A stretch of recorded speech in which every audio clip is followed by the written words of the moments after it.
మన తండ్రి అయిన దేవుని నుండి ప్రభు అయిన యేసుక్రీస్తు నుండి కృపయు సమాధానము మనకు కలుగునుగాక. ప్రభునందు ప్రియమైన వాళ్ళారా, దేవుని విచితమైన కృపలో ఈస్టర్ తరువాతి 4వ ఆదివారం ఆరాధనలో పాల్గొనడానికి దేవుడు మనకి ఇచ్చిన ఈ సమయాన్ని బట్టి దేవాది దేవునికి లెక్కలేని స్తుతులు స్తోత్రాలు చెల్లిస్తున్నాను. ప్రత్యేకంగా ఈ దినాన్ని తల్లుల దినోత్సవంగా కూడా మనం జ్ఞాపకం చేసుకుంటూ దేవుని గణపరుద్దాం. తలలు వస్తే చిన్న ప్రార్థన చేద్దాం. ప్రేమగల మా తండ్రి, మరొక పునరుత్థాన దినాన్ని మేము చూడగలిగాము. ఇవనైనా ఈ ఆన్లైన్ రికార్డింగ్ ద్వారా ఈ కార్యక్రమాన్ని వీక్షించుతుండగా నీ వాక్యం ద్వారా మాతో మాట్లాడండి, మమ్మల్ని బలపరచండి, మహిమ పొందండి. యేసునామములో అడుగుతున్నాం తండ్రి, ఆమేన్. ఈస్టర్ తరువాతి 4వ ఆదివారంలో మనం ప్రవేశించాము. మే నెలలో ఇది 2వ ఆదివారం కనుక ప్రపంచవ్యాప్తంగా తల్లుల దినోత్సవంగా దీన్ని ఆచరిస్తూ ఉన్నారు. మనకు కూడా అలాంటి ధన్యత దేవుడు అనుగ్రహించాడు. దేవునికి వందనాలు. ఒక చిన్న విషయాన్ని స్పష్టీకరించాలని నేను ఆశపడతా ఉన్నాను. మార్చి 8వ తేదీ ఇంటర్నేషనల్ విమెన్స్ డే, అంతర్జాతీయ మహిళా దినోత్సవం. లౌకిక వ్యవస్థలో స్త్రీల హక్కుల కొరకు పోరాడే కార్యక్రమం అది. ఈస్టర్ తరువాతి మొదటి ఆదివారము ఆంధ్ర ఎవాంజలికల్ లూథరన్ సంఘంలో మహిళల ఆదివారంగా ఆచరించడం జరుగుతూ ఉంది. అది కేవలము ఏఈఎల్సీకి మాత్రమే పరిమితమైన ఏర్పాటు. ఈ దినమైతే ప్రపంచవ్యాప్తంగా అమెరికా దేశంలో ప్రారంభింపబడినప్పటికీ ప్రపంచవ్యాప్తంగా తల్లులను సన్మానించి గణపరిచే కార్యక్రమంగా ఈ మదర్స్ సండే సెలబ్రేషన్స్ ఉన్నాయనే సంగతి మీకు మొదటగా నేను జ్ఞాపకం చేస్తున్నాను. ప్రతి సంవత్సరము లేక అనేక పర్యాయాలు దీని ఆరిజను, దీని ప్రోగ్రెస్ ఎలాగుందో మనం ధ్యానం చేశాం.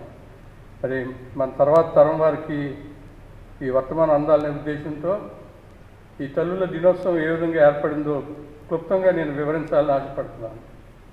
ప్రాచీన గ్రీకు సాంప్రదాయంలో గ్రీకు దేవతల మహాతల్లి సిబిల్ పండుగ సమయంలో తల్లిని ఆరాధించేవారని చరిత్రలో వ్రాయబడింది.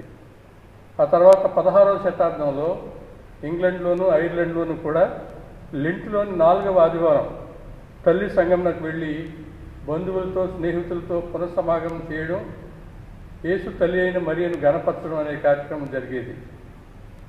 ఆ తర్వాత అమెరికాలో మే నెల 2వ ఆదివారం తల్లుల ఆదివారంగా ప్రకటింపబడింది. కారణం ఏంటంటే జూలియా వార్డ్ హోవే అనే ఒక వనిత అమెరికాలో పౌర యుద్ధం ముగిసిన తర్వాత స్త్రీలందరినీ సమీకరించింది, సంఘటితపరిచింది.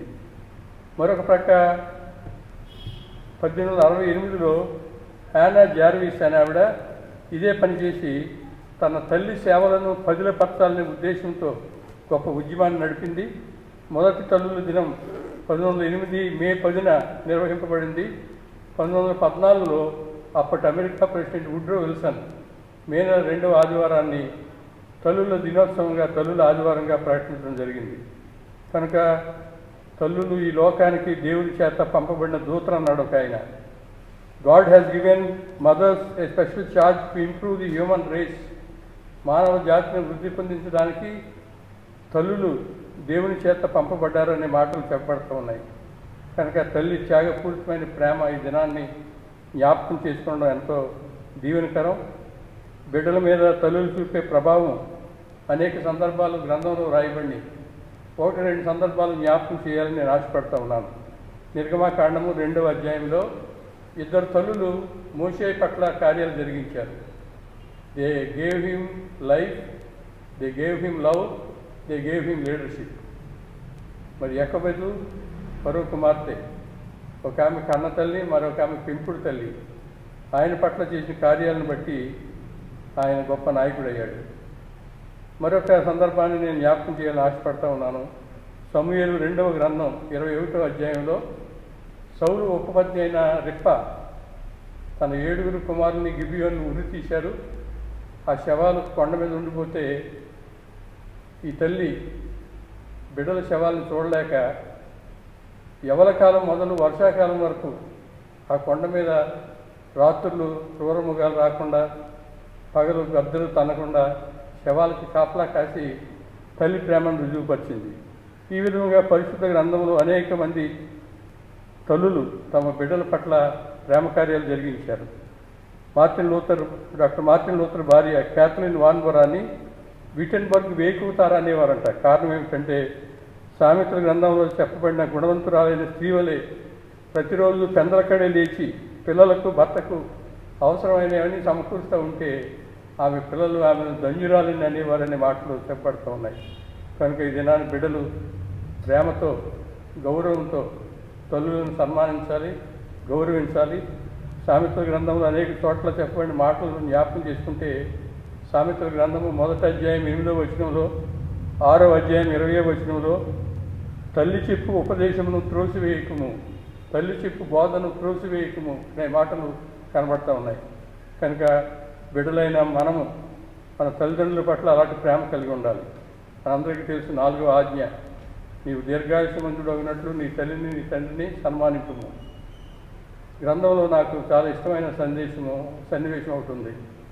2వ సమూయేలు గ్రంథము 22వ అధ్యాయంలో దావీదు తన తల్లిదండ్రులను మోయాబు రాజు దగ్గరికి తీసుకొని వచ్చి, నేను తిరిగి వచ్చే వరకు వీరిని జాగ్రత్తగా చూస్తూ ఉండమని తల్లిదండ్రుల భద్రత ఆయన ఎంతగానో ఇచ్చాడు. అలాగే 1వ రాజుల గ్రంథము 2వ అధ్యాయంలో మరొక సన్నివేశం చూస్తే సొలొమోను సింహాసనం మీద ఆసీనుడై ఉన్నాడు. తల్లి బేత్షెబా వస్తూ ఉంది ఆయన దగ్గరికి. ఆయన రాజు అయినప్పటికీ సింహాసనం మీద నుంచి లేచి ముందుకు వెళ్ళి నిలబడి తల్లిని సన్మానించి తన ప్రక్కన ఒక పెద్ద ఆసనం వేయించి తల్లిని కూర్చోబెట్టాడు. యెషయా గ్రంథము 49వ అధ్యాయం 15వ వచనంలో స్త్రీ తన గర్భమున పుట్టిన బిడ్డను కరుణింపకుండా తన చంటి పిల్లను మరుచున అనే ఒక మాట కనబడతా ఉంది. తల్లుల యొక్క త్యాగపూరితమైన ప్రేమ యాకోబు గురుండి, ఫరో కుమార్తె గురుండి, రిప్పా గురుండి మనం విన్నాం. చాలాసార్లు మనం విస్మరించే మరొక ప్రాముఖ్యమైన వ్యక్తి హాగరు. బైబిల్ గ్రంథం మొత్తంలో దేవునికి పేరు పెట్టిన ఒకే ఒక స్త్రీ హాగరు, చూచుతున్న దేవుడు అని దేవునికి నామకరణం చేసింది. కారణము నిస్సహాయ స్థితిలో ఉన్న కొడుకు విషయమై ఆయన బాధ చూడలేని పరిస్థితిలో ఆ బిడ్డను అక్కడ వదిలి వేరే చోటకు వెళ్ళి ఆమె ఈ విధంగా స్పందించింది. ఈ రోజుల్లో వర్తమాన నాగరికతలో, హైటెక్ సివిలైజేషన్లో ఎంతోమంది పోటీ పరీక్షలు నిలవలేక ఆత్మహత్య చేసుకునే పిల్లలు కనబడుతూ ఉన్నారు. వివాహ విషయాల్లో తొందరపడి ఆత్మహత్య చేసుకునే పిల్లలు కనబడుతూ ఉన్నారు. నిరుద్యోగ సమస్య ఎక్కువ అవడం వల్ల జీవితాలని అంతం చేసుకునేవారు కనబడుతూ ఉన్నారు. ఆ దినాన్ని యొక్కబెత్తు ఫరో కుమార్తె మోషేకి జీవం పోసి ఉండకపోతే ఈవేళ చరిత్ర లేదు. గర్భవతి అయిన వెంటనే ఒకవేళ నేను కుమారుని కంటే అందరికీ తెలిసిపోతుందేమని చెప్పి చాలా రోజులు ఇంటికే పరిమితమైంది యాకోబు. ఆ బిడ్డను ఎలాగైనా సంరక్షించాలని జమ్ముపెట్టులో విడిచి నదిలో వదిలింది. ఆ 2 కార్యాలు ఆమె చేసి ఉండకపోతే మోషేకు లైఫ్ లేదు, జీవం లేదు. ఆ విధంగానే ఫరో కుమార్తె ఆ బిడ్డను చూసినప్పుడు సున్నతి చేయబడింది కనుక హెబ్రీ బాలుడని గ్రహించింది.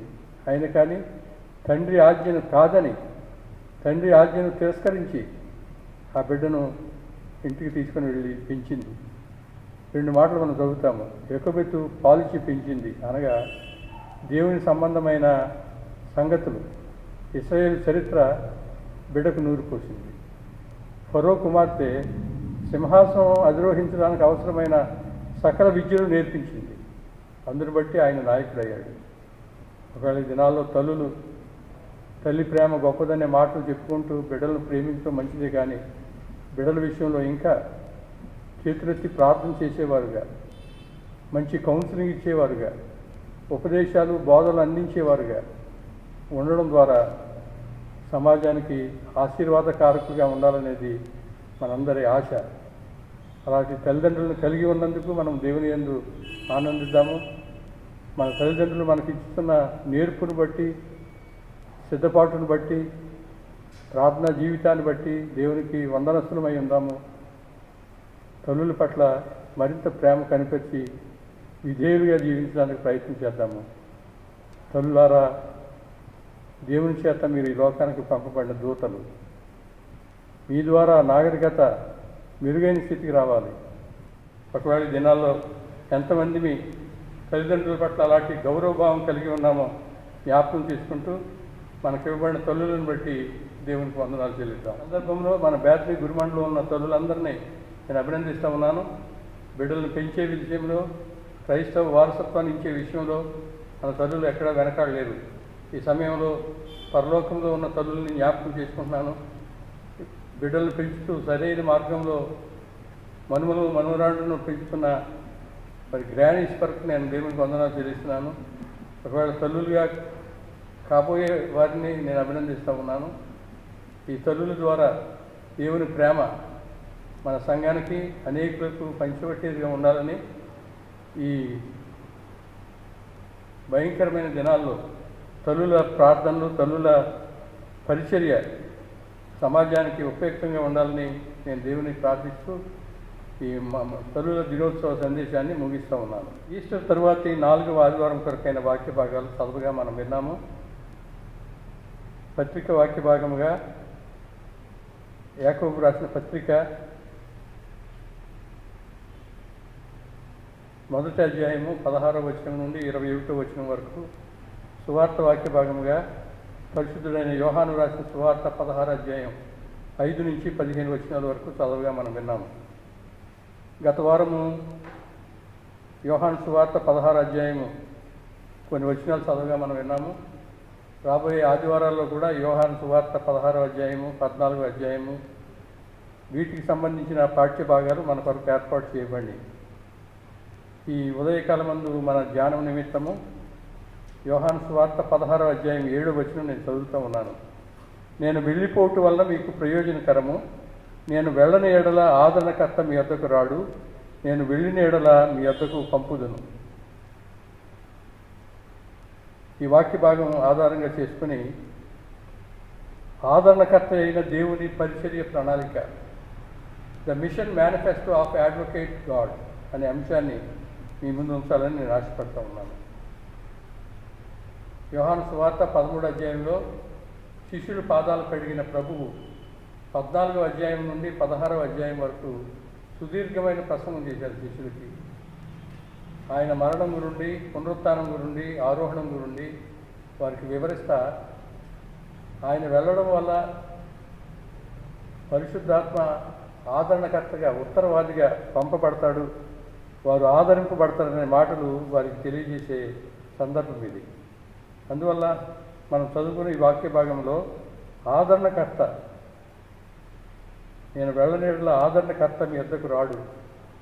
ఆదరణకర్త అనే మాట కంఫర్టర్, గ్రీకు భాషలో పెరాక్లిట్, కంఫర్టర్, టీచర్, అడ్వకేట్, పంపబోయే ఉపదేశకుడు, పంపబోయే ఉత్తరవాది, న్యాయవాది అని అర్థం వచ్చే రీతిలో రాయబడింది. యోహాను సువార్త 14వ అధ్యాయం 16వ వచనంలో సత్యస్వరూపేగు ఆత్మ అని కూడా పేర్కొనబడింది. కనుక యేసు ఆరోహణానికి ప్రధానమైన కారణం ఏమిటంటే ఆయన వెళ్ళని ఎడల ఆదరణకర్త మన ఎద్దకు రాడు, ఆయన వెళ్ళిన ఎడల ఆదరణకర్త మన ఎద్దకు వస్తాడు. ఈ ఉత్తరవాది లేక ఆదరణకర్త యేసు ప్రభు ప్రారంభించిన పరిచర్య ప్రణాళిక కొనసాగిస్తాడు. మనం ఎరిగిన రీతిగా యేసు ప్రభు యొక్క పరిచర్య ప్రణాళిక నాజరేత్ మేనిఫెస్టో అని పిలుస్తారు. లూకాసు వార్త 4వ అధ్యాయం 17-18 వచనాల్లో ప్రభు యొక్క పరిచర్య ప్రణాళిక మేనిఫెస్టో కనబడుతూ ఉంది. ప్రభు ఆత్మ నా మీద ఉన్నది, బీదలకు సువార్త ప్రకటించుటకై ఆయన నన్ను అభిషేకించెను, చెరలో ఉన్నవారికి విడుదలను, గుడ్డివారికి చూపును కలుగునని ప్రకటించుటకును, నలిగిన వారిని విడిపించుటకును, ప్రభు హితవస్త్రం ప్రకటించుటకును ఆయన నన్ను పంపి ఉన్నాడు అని ప్రభువు ఆయన చేతికి పుస్తకం ఇవ్వబడగా చదివారు. ఆ భాగము యెషయా గ్రంథము 61వ అధ్యాయం నుండి అనే సంగతి మనకు తెలుసు. అంత మాత్రమే కాదు, కానీ ప్రభువు తన పరిచర్యలో దీనుల పట్ల ప్రేమ కలిగి ఉండేవారు. 5వ అధ్యాయం మత్తయి సువార్త ధన్యతలు మనం చదువుతాము.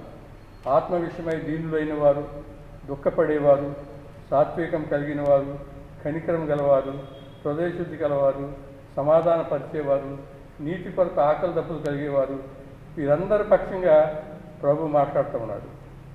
సృష్టికర్త అయిన దేవుని ప్రణాళిక యేసు కొనసాగించాడు. యేసు ప్రారంభించిన పరిచర్య త్రిత్వంలోని 3వ వ్యక్తి అయిన ఈ ఆదరణకర్త, ఈ పరిశుద్ధాత్ముడు కొనసాగించవలసి ఉంది. త్రిత్వదేవుడు లోకం పట్ల తమ పరిచయ విషయంలో ఒకే ప్రణాళిక కలిగి ఉన్నారు. తండ్రి అయిన దేవుడు, కుమారుడైన యేసు, ఆదరణకర్త అయిన పరిశుద్ధాత్మ, ఒకే ప్రణాళిక, ఒకే పరిచర్య.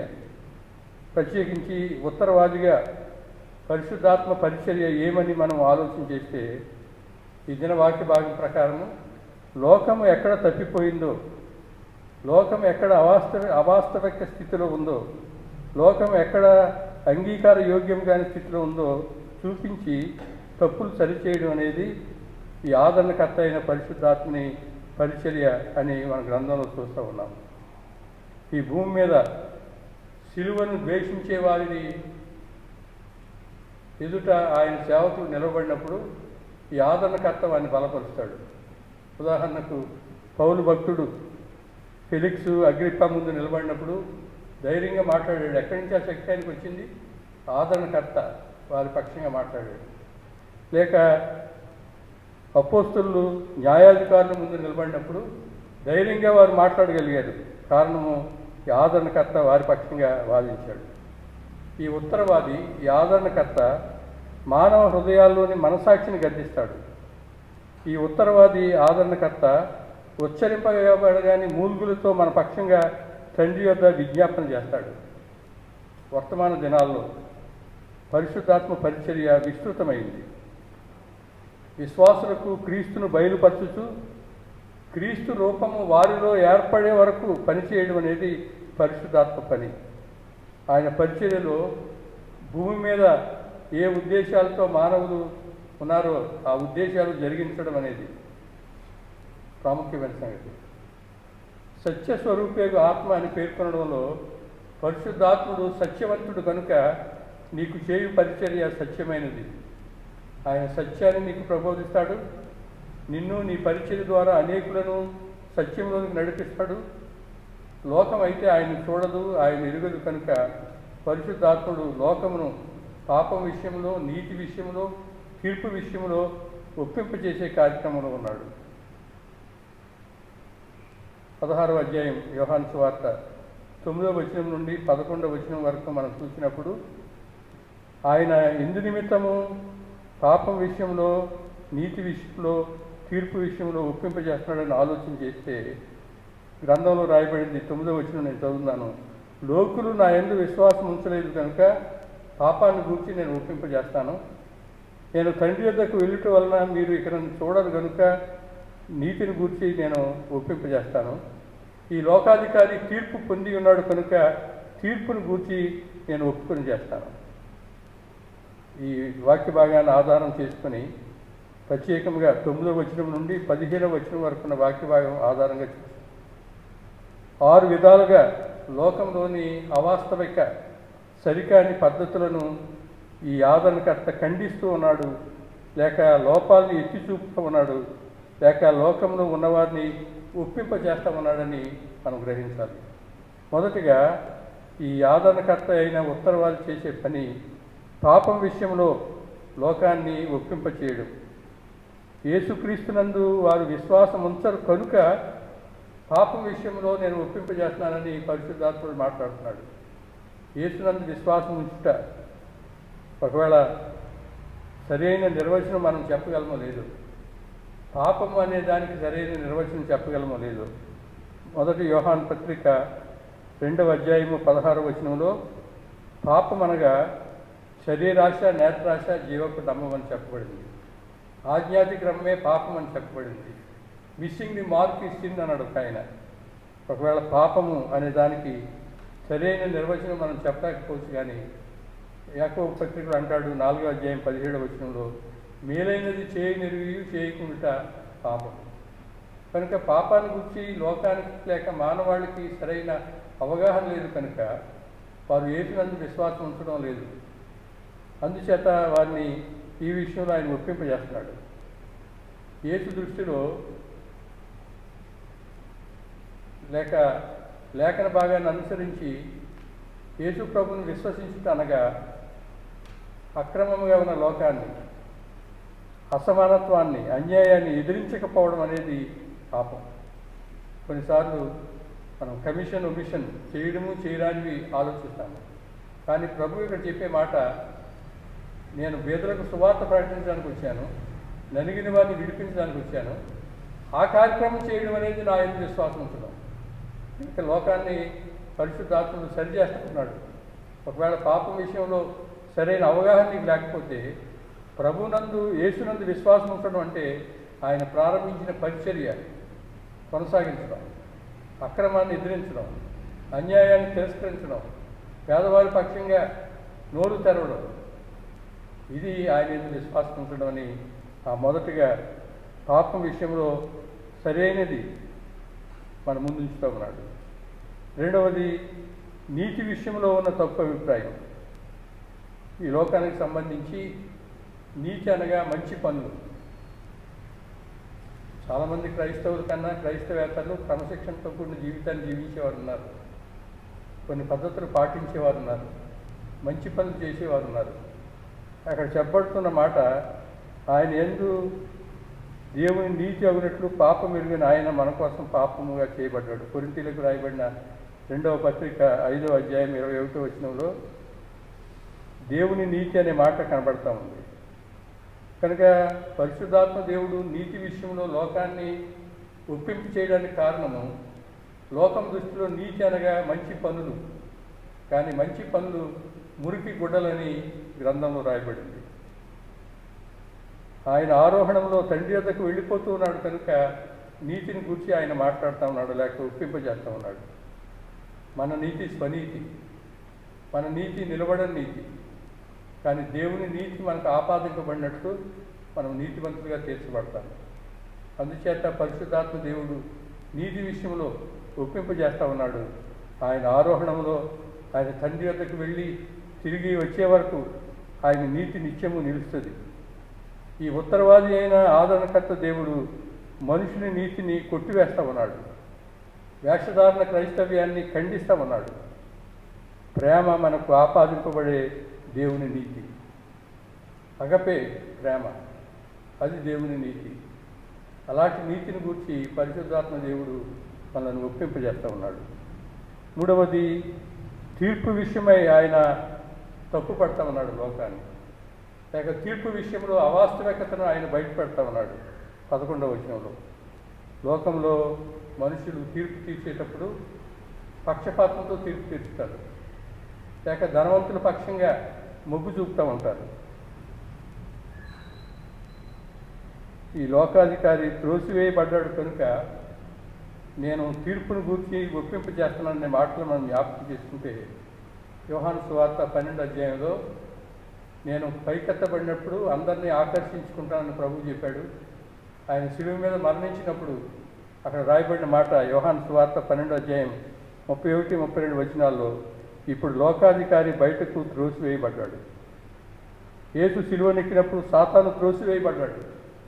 అందుచేత తీర్పు విషయంలో సరైన అవగాహన మానవాడికి లేదని ఈ పరిశుద్ధాత్మ దేవుడు లేక ఆదరణకర్త చెప్తా, రోమాపత్రిక 8వ అధ్యాయం 1వ వచనంలో ఉన్న మాట, క్రీస్తు యేసునందు ఉన్న వారికి ఏ శిక్షావిధి లేదు. రోమాపత్రిక 8వ అధ్యాయం 33వ వచనం, దేవుని చేత ఏర్పరచబడిన వారి మీద నేరం మోపువాడెవడు, నీతివంతుడిగా తీర్చువాడే దేవుడు. ఈ ఉత్తరవాది దేవుడు యేసు తాను ఎట్టి తీర్పుని కోరుతున్నాడో తెలియజేస్తామన్నాడు. హెబ్రీ పత్రిక 9వ అధ్యాయం 27వ వచనంలో, మనుషులు ఒక్కసారి మృతి పొందవలనని రాయబడి ఉన్నది, ఆ తరువాత తీర్పు. కానీ ప్రభు మన పట్ల కృప చూపి కనికరం చూపి ఆయన ఇచ్చే తీర్పు ఎలా ఉంటుందో యోహాను సువార్తకుడు రాస్తున్నాడు 9వ అధ్యాయం 39వ వచనంలో, చూడని వారు చూడవలెను, చూసివారు గుడ్డివారు కావాలను అనే తీర్పు నిమిత్తము నేను ఈ లోకానికి వచ్చాను.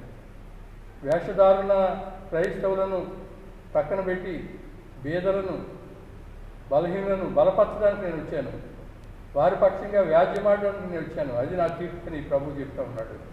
ఒకవేళ ఈ ఆదరణకర్త అయిన పరిశుద్ధాత్ముడు పాపం విషయంలో, నీతి విషయంలో, తీర్పు విషయంలో అవాస్తవికతను వాస్తవికతగా మార్చడానికి అసత్యాన్ని ఖండిస్తూ ఉండగా మన జీవితాల్లో పాపం విషయంలో, నీతి విషయంలో, తీర్పు విషయంలో ఎలాంటి అభిప్రాయం కలిగి ఉన్నామో ఎలాంటి స్పందన కలిగి ఉన్నామో ఈ దినాన్ని మనం ఆలోచించాలి. 13వ వచనం మనం చూసినప్పుడు సత్యస్వరూపి అయిన ఆత్మ అనే మాట వాడబడుతూ ఉంది. అనగా మానవాళి అసత్యంలోనే జీవిస్తూ ఉంది.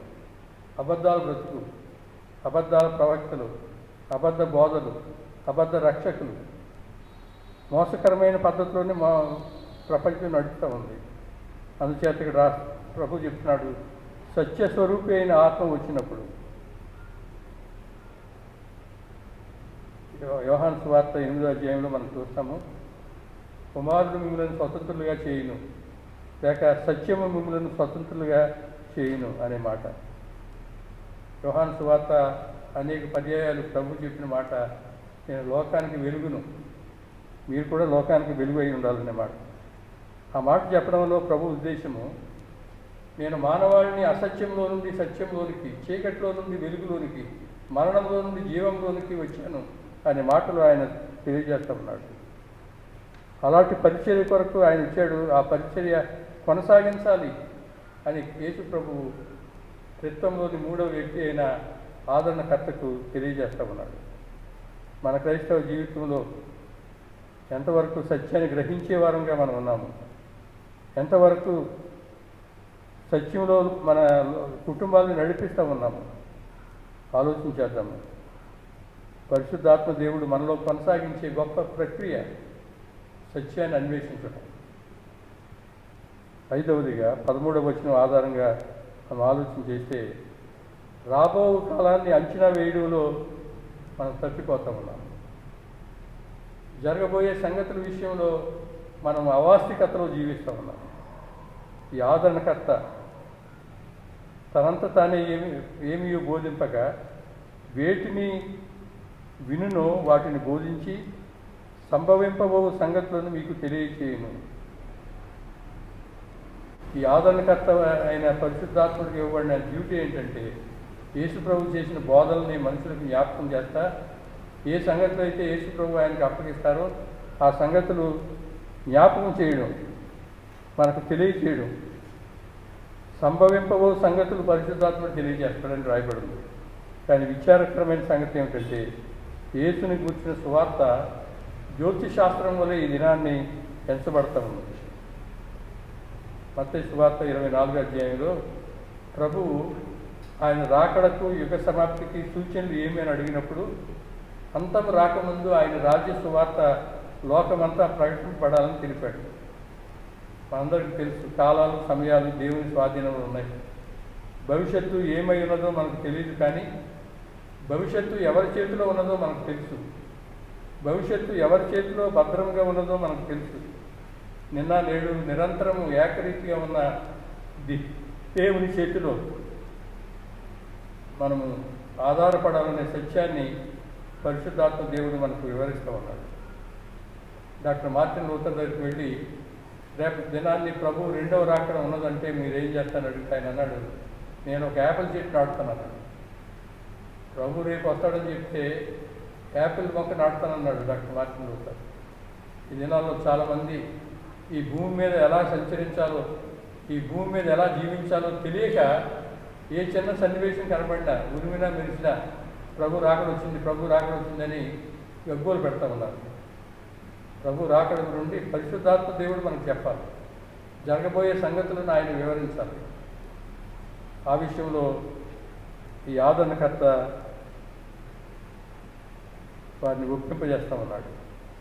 ఆఖరిగా 14-15 వచనాలు మనం చూసినప్పుడు, త్రిత్వదేవుని కొనసాగే పరిచర్య విషయంలో మనం తప్పిపోతూ ఉన్నాం. ప్రభు ఆరోహణం అయిపోయాడు, ఇంక మేము ఏం చేయమని శిష్యుడు ఆ దినాన్ని విలపించినట్టుగా మనం కూడా విలపించే స్థితిలో ఉన్నాము. ఈ 14-15 వచనాల్లో ప్రభు చెప్పిన మాట, తండ్రికి కలిగినవన్నీ నావి, అందుచేత ఆయన నా వాటిలోనివి తీసుకుని మీకు తెలియచేయను. తండ్రి నిత్యత్వంలో ఉన్న దేవుడు, కుమారుడు చరిత్రలోకి దిగి వచ్చిన దేవుడు, పరిశుద్ధాత్ముడు వర్తమానంలో దేవుడు. మళ్ళా చెప్తున్నాను నేను, తండ్రి నిత్యత్వంలో ఉన్న దేవుడు, కుమారుడు చరిత్రలోకి దిగి వచ్చిన దేవుడు, పరిశుద్ధాత్మ వర్తమానంలో ఉన్న దేవుడు.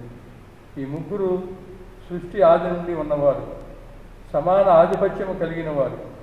ఈ ముగ్గురి పరిచర్య ఆయా భూమికల్లో నిత్యము కొనసాగేది. తండ్రి అయిన దేవుడు లోకాన్ని ప్రేమించాడు, కుమారుడైన దేవుడు తన ప్రాణాన్ని పెట్టాడు, పరిశుద్ధాత్ముడైన దేవుడు పాపమును గూర్చి, నీతిని గూర్చి, తీర్పును గూర్చి ఒప్పింపజేశాడు. కనుక ప్రభువు ఆరోహణమై మనం ఎల్లప్పుడూ ఉండడానికి, మనతో కూడా నివసించడానికి ఆయన ఆదరణకర్తను పంపితే ఆయన ఇచ్చే ఆదరణ మనం పొందుతున్నామా? ఈ ఆదరణకర్త పరిశుద్ధాత్మ పారక్లీట్, ఉత్తరవాది అనుభవం నీ జీవితంలో ఎంతవరకు ఉంది?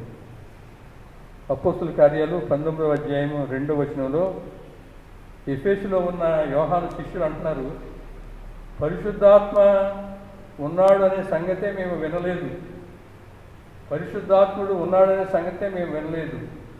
ఈ రోజుల్లో మనలో అనేక పరిస్థితి ఇదే. పరిశుద్ధాత్మ ఇచ్చే ఆదరణ పొందుకోలేని స్థితిలో మనం జీవిస్తూ ఉన్నాం. పరిశుద్ధాత్మ ఇచ్చే ఆదరణ మాటలు మనం జ్ఞాపకం చేసుకుంటే, ఈ ఆదరణకర్త అయిన పరిశుద్ధాత్ముడు చెప్తా ఉన్నాడు, కల్వరి వైపు చూడు, నీ కోసం ఒకరు మరణించారు, ఆయన గాయాలు ఊట వలె కారుతున్న రక్తం, ఆ రక్తంతో నువ్వు కొనబడ్డావు, అందుచేత ఆయన కృపా కనికరాల్ని సందేహించకుండా ఆయన పాదాల దగ్గర పడు. ప్రభు పాదాలను సమీపించడంలో, పాపాలను ఒప్పుకోవడంలో పరిశుద్ధాత్మ ఆదరణ నీవు పొందగలవనే మాటలు మన కొరకు రాయబడి ఉన్నాయి. నేటి పత్రిక పాఠంలో ఒక మాట జ్ఞాపకం చేసి నేను ముగిస్తాను. యాకోబు రాసిన పత్రిక 1వ అధ్యాయం 21వ వచనంలో, మీ ఆత్మలను రక్షించుటకు శక్తిగల వాక్యమును సాత్వికముతో అంగీకరించుడి. సమయం అనక అసహ్యం అనక వాక్యం ప్రకటింపబడతా ఉంది. ఎంతమంది సాత్వికముతో వాక్యాన్ని అంగీకరిస్తూ ఉన్నాము? ఎంతమంది మీ పరిశుద్ధాత్మ దేవుడిచ్చే ఆదరణ అనుభవిస్తూ ఉన్నాము? ఎంతమంది మీ ఆదరణకర్త అయిన దేవుని బలంతో ఆయనకు సాక్షులుగా జీవించగలుగుతూ ఉన్నాము అనే సంగతి మనం ఆలోచన చేయాలి. కరోనా వైరస్ భయంకరమైన పరిస్థితులు కల్పిస్తూ ఉంది. మానవాళి తలడిల్లిపోయే పరిస్థితి. పరిశుద్ధాత్మ దేవుని ఆదరణ ఎంతగానో అవసరమైన సమయం. ఈ కరోనా వైరస్ నుండి వివిధ మతాలకు చెందిన వారు, వైవిధ్యమైన విశ్వాసం కలిగిన వారు రకరకాల ఇంటర్ప్రిటేషన్ చేస్తూ ఉన్నారు. నా భావనలో ఈ కరోనా వైరస్ అనేది దేవుడు మనకు పంపిన శిక్ష కాదు. ఒకవేళ దేవుని చేత శిక్షింపబడాలంటే అనుదినం మనం శిక్షింపబడాలి. ఎందువలంటే ప్రతిదినం మనం తప్పిపోయే వాళ్ళమే. కనుక ఇది దేవుని శిక్ష అని చెప్పేవారు గ్రహించాల్సింది ఏంటంటే, ఇది దేవుని శిక్ష అయితే అనుదినం ఆ శిక్ష మనం అనుభవించాలి. కనుక ఇది దేవుడు పంపిన శిక్ష కాదు. రెండవ సత్యము, మన దేవుడు ఎక్కడో ఉండి రిమోట్ ఆపరేషన్ చేసేవాడు కాదు. ఎక్కడో ఉండి స్విచ్లు ఆన్ చేసి ఆఫ్ చేసి నడిపించేవాడు కాదు. ఆయన మనతో ఉండేవాడు, మనలో ఉండేవాడు. మూడవది, ఆయన మనతో నడిచేవాడు. మన శ్రమలో, మన ప్రయాసలో, మన ఆందోళనలో, మన విపత్తులో, మన ఆక్రందనలో ఆయన మనతో నడిచేవాడు. ఏ సోజర్నర్, అన్ అకంపెనిమెంట్. అందుచేత ఒకవేళ దేవుని చిత్తమైతే ఈ శ్రమానుభవంలో ఆయన మనతో పాటు నడుస్తూ ఉన్నాడు. కనుక ఈ వైరస్కి వ్యాక్సిన్ కనుగొనే విషయంలో సైంటిస్టులు విజయం సాధిస్తారని చెప్పి నేను నమ్ముతూ ఉన్నాను. ఈ ఉదయకాలం మందు మేము దేవాలయాల్లో ఆరాధన చేయలేకపోతున్నామని బాధపడేవారు గ్రహించాల్సింది, లోకానికి మనం చాటి చెప్పే సందేశము సంఘం అనగా రాళ్లతో కట్టిన భవనం కాదు, కానీ మేమే సంఘం అని చెప్పే స్థాయిలో పరిశుద్ధాత్మ దేవుని నడిపింపులో మనము పాపం విషయంలో, నీతి విషయంలో, తీర్పు విషయంలో ఒప్పింపబడే వారంగా ఉన్నాము. ఆదరణ కట్టించే ఆదరణ, ధైర్యము పొందుకునే వారంగా ఉన్నాము. సత్య స్వరూపి అయిన ఆత్మను మన హృదయాల్లోకి ఆహ్వానించుకొని మన మనసాక్షిని గద్దించమని పరిశుద్ధాత్మకి అధికారం ఇస్తూ యేసు ప్రభు శిష్యులుగా ఉండడానికి ప్రయత్నం చేద్దాము. దేవుడు అలాంటి గొప్ప కృప మనందరికీ అనుగ్రహించును గాక. సమస్త జ్ఞానం ఇచ్చిన దేవుని సమాధానము యేసుక్రీస్తు వలన మన హృదయములకు, మన తలంపులకు కావలి ఉండును గాక. ఆమేన్.